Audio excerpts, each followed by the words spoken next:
Jernej Javornik, iskrene čestitke za tole odlično predstavo, za novo zmago, 5. zaporedna za vašo ekipo. Kako ste vi vse skupaj doživeli s trenerskega stališča? Ja, za nas je bila ta tekma proti Gorici zelo pomembna. Kot prvo, po nesrečnem izpadu iz pokala smo res hoteli vrniti in dokazati, da smo v prvenstvu boljši od Gorice. Jaz bi res fantom čestital za še posebej prvi polčas. Jaz mislim, da je bil res eden najboljših, odkar sem njihov trener. Vse, kar se tiče pristopa, kar se tiče njihovih srca, v bistvu, kar se tiče duše, vse so dali na terenu in res odigrali dobro tekmo in zaslužijo to fante, ker so še enkrat dokazali, da so res pravi.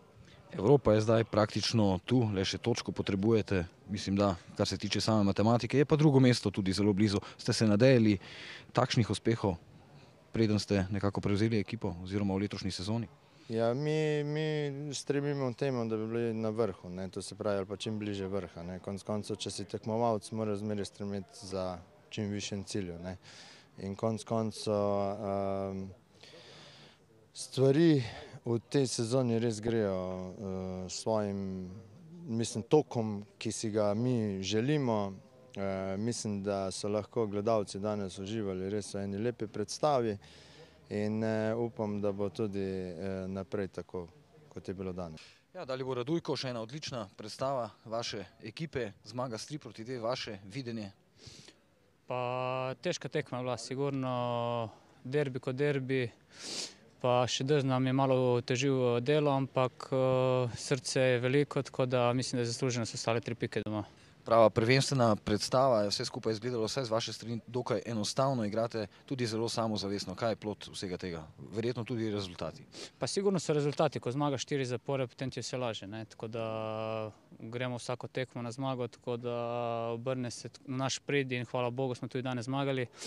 Zdaj mislim, da teoretično nam manjka še pika za Evropo in težko, da ne bi pridobili. In to je bil naš glavni cilj na začetku, tako da mislim, svoje smo naredili, zdaj koliko ostalo še 4 tekme do konca in to maksimalno delati in to je to. Naporen ritem tekmovanja, naslednja tekma že med vikendom, se pozna verjetno tudi nekaj na utrujenosti?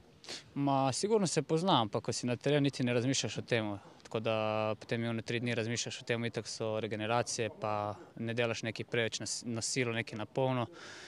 Trenerji nas dobro regenerirajo, tako da je vse super. Ja, na koncu poraz v Velenju, napeta, dramatična tekma, ni se šlo po vaših željah, vaše doživetje? Io penso che la gente che ha visto questa gara si sia divertita perché ha visto 2 squadre che comunque volevano. Tisti, ki so prišli danes gledati tekmo, so videli dober nogomet. Živahen iz obeh strani in 2 ekipi, ki hočeta zmagati. Mi smo imeli težave z njihovimi visokimi in močnimi nogometaši in tudi gole so dali prav na ta način. 2 gola po prekinitvi in enega po predložku. Na ta način smo nekoliko trpeli, drugače pa smo tekmo odigrali dobro. Te stvari pa moramo nekoliko popraviti, če želimo dober izid. Prendere 2 gol in questa maniera qui dove la palla passa tranquillamente e gli avversari ne approfittano. Naslednja tekma, derbi doma proti Kopru, mogoče kratka napoved. Pronostico, noi cercheremo di vincere. Tako kot danes bo naš cilj zmaga, da bomo na koncu čim boljši na lestvici. Tudi danes smo bili tukaj z namenom, da tekmo zmagamo in tako bo tudi s Koprom. Upam, da se nam bo išlo bolje kot danes in da dobimo nove točke. Je pa na vsaki tekmi naš cilj nedvomno zmaga. Facciamo i conti. Kapetan Gorice je zdaj ob meni. Vaše videnje tele tekme je izjemno napeta, borbena, na koncu se ni šlo po vaših željah. Ja, res je. Tekma je bila borbena, nažalost se ne išla po naših željah, bilo je preveč napak, preveč smo dopustili sledih prekinitev, to so prelahki goli in na koncu moram čestitati Rudarju za zasluženo zmago. Ja, predvsem v drugem polčasu ste začeli zelo agresivno, ampak vseeno na koncu z igralcem manj, potem je tudi verjetno tudi zmanjkalo moči. Ja, v drugem polčasu smo probali na vse ali nič, tudi zadeli, na to spet poskušali na to preskok igro, na kakšno odbito žogo tam pred golom, da bi se odbila v našo korist, žal se ni in na to sledila ta izključitev, po moji oceni, prestroga, ker naš igralec nasprotnega igralca ni videl, prišel mu je za hrbet, ampak kaj čemo, gremo dalje.